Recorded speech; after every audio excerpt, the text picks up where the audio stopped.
I want to bring in our current affairs commentator, Einar Tangen, to talk more about China's wealth gap. Einar, thank you for joining us. You know, the World Bank puts China's Gini index at about 48 or so. It's high, but it has been dropping. So what is your take? Where do things stand? Well, first off, you have to understand what Gini is. You just take the total GDP and you take the number of households and you divide it. So it doesn't always reflect the reality or the structural differences between countries. For instance, the US and Russia have the same Gini, but they're very, very, very different countries. In China, it's been moving slightly, but there's also been a greater number of divorces.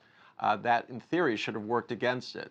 The government has made this a priority. If you start looking at and combing through their different five-year plans, you'll see that this is one of the big issues, how to make income distribution more fair, especially in regards to the issue we were just talking about in terms of migrant workers and the hardships that they've endured while making this country.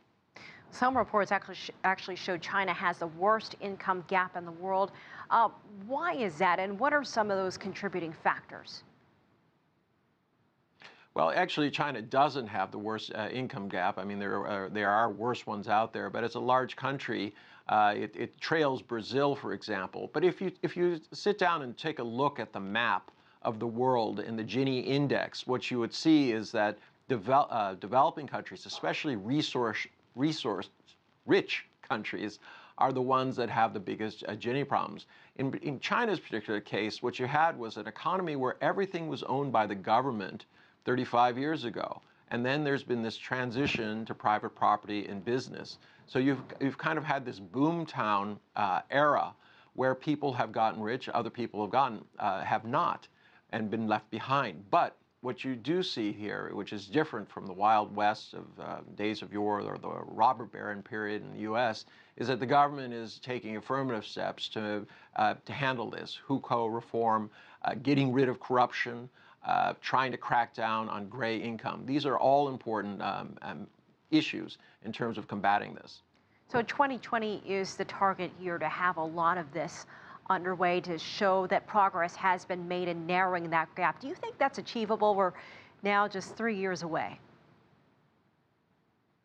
Elaine, there's been a lot of progress, but do not expect Rome in a day.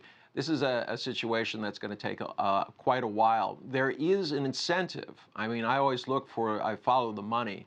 And from the perspective of the government, it's very important. An increased, bigger safety net is going to require more income.